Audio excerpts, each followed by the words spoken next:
Lina était une jeune fille d'un village pauvre. Depuis toujours, elle n'avait qu'un seul rêve, sortir sa famille de la misère.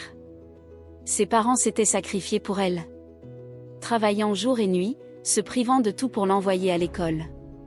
Et enfin, elle avait obtenu son diplôme. Mais à sa sortie, rien. Pas de travail. Pas d'avenir. Rien. Un jour, alors qu'elle marchait seule comme souvent, elle vit une voiture de luxe s'arrêter devant elle. À l'intérieur, son amie d'enfance. Transformée.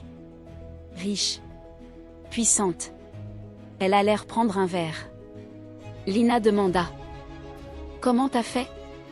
L'amie répondit, presque froide. « Je peux t'aider. Mais il faudra signer, et ne jamais briser le pacte. » Jamais. Lina n'hésita pas. Quelques jours plus tard, tout changea. Une villa, des bijoux, du respect. Dans le village, on l'appelait la reine. Mais ses parents, eux, pleuraient en silence. Leur fille passait devant eux, froide, distante. Pourquoi, après tout ce qu'on a fait pour elle, elle ne nous regarde même plus? Ils ne savaient pas qu'elle dormait mal, qu'elle hurlait dans son sommeil. Chaque nuit, elle voyait les mêmes choses. Du sang. Des cris. Des visages sans yeux. Et cette voix. Tu nous dois quelque chose, Lina.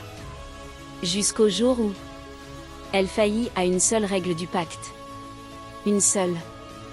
Ce matin-là, elle se mit à rire, puis à pleurer, puis à hurler. Elle courait nue dans les rues du village. Le regard vide. Elle n'était plus elle-même. Elle était devenue folle.